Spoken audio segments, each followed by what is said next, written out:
함께 기도하겠습니다. 하나님, 감사합니다. 이 하루를 하나님께 올려드립니다. 생명의 능력이 날마다 우리 사랑하는 성도들의 삶 가운데, 생각과 마음 가운데 넘치게 하여 주시고 인도하여 주옵소서. 예수님 이름으로 기도합니다. 아멘. 찬송가 183장 함께 찬양하시겠습니다. 찬송가 183장입니다.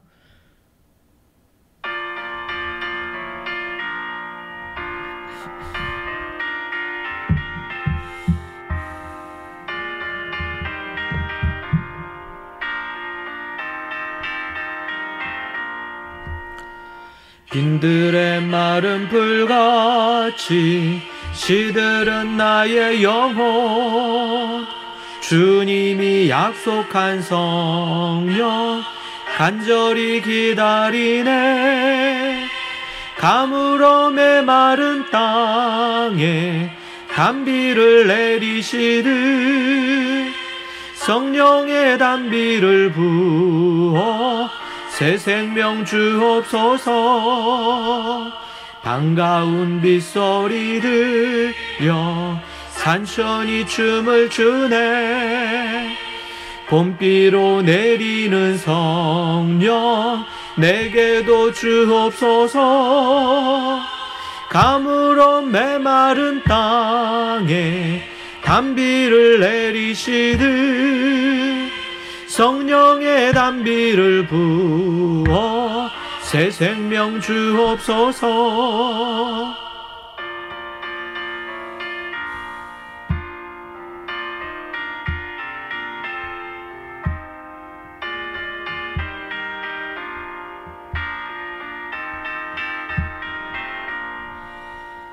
절 따라 우로를 내려 조목이 무성하니 갈급한 내 심령 위에 성령을 부으소서. 가물어 메마른 땅에 단비를 내리시듯 성령의 단비를 부어 새 생명 주옵소서. 참되신 사랑의 언약 어길 수 있사오랴. 오늘의 흡족한 은혜 주실 줄 믿습니다. 가물어 메마른 땅에 단비를 내리시듯 성령의 단비를 부어 새 생명 주옵소서. 아멘.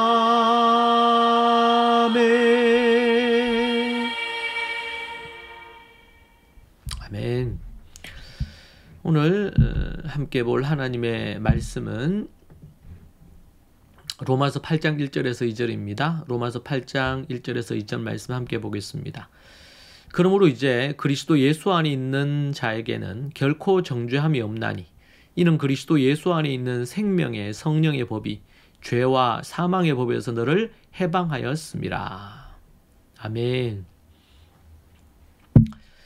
1절에 보면 그러므로 이제 이렇게 나옵니다. 그동안에 앞에서 진술했던 것에 대한 결론을 내리기 위한 접속사다 이렇게 볼 수 있습니다.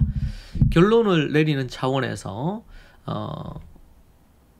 좀 차원이 높은 그런 어떤 전개가 이루어질 것을 예고하고 있습니다. 그러므로 이제 이 접속사는 6장 1절에서 7장 25절 전체를 받는 결론이라고 할 수 있겠고요.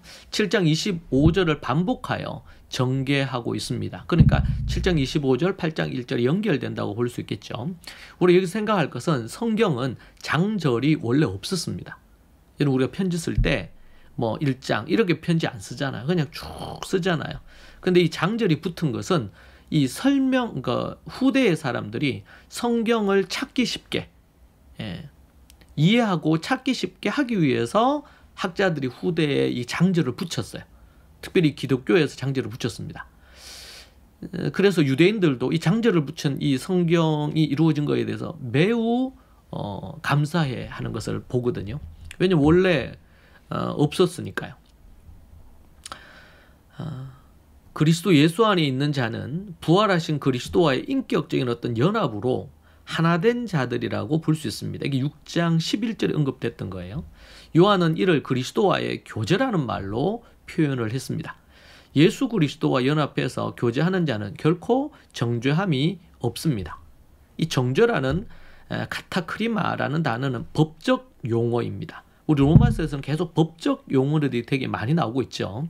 심판 그 자체가 아니라 심판에 의해 유죄 판결이 내려진 것을 의미하는 것입니다. 5장 6절에도 18절에도 언급되고 있습니다.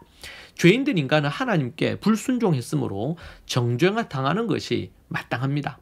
그러나 믿음으로 그리스도 안에 있는 자는 예수님의 구속의 공로로 비록 죄를 지었으나 정죄함을 받지 않게 되었습니다. 죄 용서함을 받았기 때문입니다. 그들은 의롭다고 선포되었기에 더는 하나님의 진노하심 아래 있지 않고 은혜 아래에 있게 된 것입니다. 이제는 완전히 판결이 났습니다. 우리나라로 얘기하면 대법원까지 올라가서 모든 것이 판결이 나서 더 이상 정죄가 없고 의롭다고 판결이 완벽하게 난 것이죠. 영생을 소유했고 그리스도 안에서 안전합니다.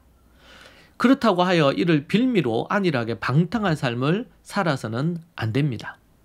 실수나 넘어짐으로 짓는 죄로 인해 두려워할 필요는 없습니다. 믿음의 사람들인 성도는 예수 그리스도 안에서 안전합니다. 성령님의 도우심으로 죄와 싸워 이기려고 날마다 노력해야 하죠. 그리스도 예수 안에서 생명의 성령의 법이란 예수님 안에서 생명을 주시는 분인 성령님의 법칙을 뜻합니다. 생명과 죄를 이길 힘을 주시는 분은 성령님입니다. 성령님에 의한 원리와 법칙을 말하고 있습니다. 성령의 법은 그 성령님의 법의 원천은 그리스도 예수 안에서 라고 말하고 있습니다. 예수 그리스도 안에 있는 성령의 법이다. 그러니까 예수 그리스도를 떠나서 성령의 생명의 법을 논할 수가 없습니다. 성령님에 의한 이 원리와 법칙을 말하는데, 자, 7장에서는 율법, 계명, 법, 죽음이라는 이 단어가 많이 사용되었습니다. 그런데 8장에서는 어떤 단어가 많이 사용되어지냐면 성령님, 영, 이런 단어가 무려 7장 전체에서 이 8장 전체에서 21번이나 사용됐어요. 그러니까 매 절마다 거의 사용되었다고 보아야 될 만큼 우리 볼 수 있겠죠. 7장은 의롭다 칭함을 받은 자의 어떤 고뇌와 탄식이 있었습니다. 고뇌와 탄식으로 마무리가 돼요. 그것에 대한 답으로 그 고뇌와 탄식 속에 있는 이들에게 어떤 해방과 해결책이 있을 수 있느냐, 솔루션이 뭐냐, 그 바로 성령님이라는 거죠. 성령 안에서 극복하고 승리할 수 있는 것입니다. 그래서 8장은 성령장이다, 성령님의 장이다, 로마서의 오순절이다 라고까지 표현이 되어집니다. 성령의 법에서 법이란 율법이 아닌 원리 또는 법칙입니다. 성도는 성령님의 이 법에 의해 죄와 사망의 법에서 해방되었습니다. 죄와 사망의 법과 성령님에 의한 생명의 법, 이게 이제 대조를 이룹니다. 율법이 아닌 원리, 원칙을 얘기하는데 부정과거형으로 이미 단번에 해방되었음을 나타내는 거고, 죄와 죽음의 법은 우리를 포로로 만들지만 성령님의 법은 자유와 해방을 만듭니다. 더 이상 죄와 사망, 육신에 매이지 마시기 바랍니다. 왜냐하면 우리는 이제는 예수 그리스도 안에서 생명의 성령의 법으로 자유인이 되었습니다. 진정으로 죄사함을 얻고 거듭나 의롭다 칭함을 받은 자들은 이제는 예수 그리스도의 십자가와 부활을 붙들고 날마다 그 주님이 주신 은혜에 감격하여 날마다 하나님의 말씀과 성령 충만함으로 살아가는 삶을 도전해야 됩니다. 필요에 따라서 날마다 발을 씻어야 될 수도 있습니다. 믿음으로 도전하며 나아갑니다. 흔들리지 않습니다. 주님 안에서 그렇게 나아가는 저와 여러분이 되었으면 좋겠습니다. 자유인인 우리는 성령님과 함께 날마다 이기며 살아가는 자들입니다. 할렐루야. 함께 기도하겠습니다. 하나님 감사합니다. 우리가 무엇인데 이토록 우리를 사랑하시고 우리를 향한 이 놀라운 사랑을 주시는지요. 오직 주님의 십자가와 부활의 은혜와 성령님을 의지하여 날마다 승리하는 인생 되게 하옵소서. 예수님 이름으로 기도합니다. 아멘. 그리스도 안에서 우리가 참 자유인이 되었다는 사실을 믿고 담대히 믿음으로 나아가기를 원합니다. 이 시간 함께 하나님 앞에 기도하겠습니다. 주여, 주여, 주여. 하나님 아버지, 주님 붙들어 주시고 인도해 주옵소서. 성령의 은혜와 능력으로 기름 부어 주시고 주님 간섭해 주시기를 원합니다. 아버지 하나님 붙들어 주옵소서. 주님 인도하여 주옵소서. 예수 그리스도의 은혜와 능력 아래 서게 하여 주시옵소서. 주여, 주여 도와주옵소서. 아버지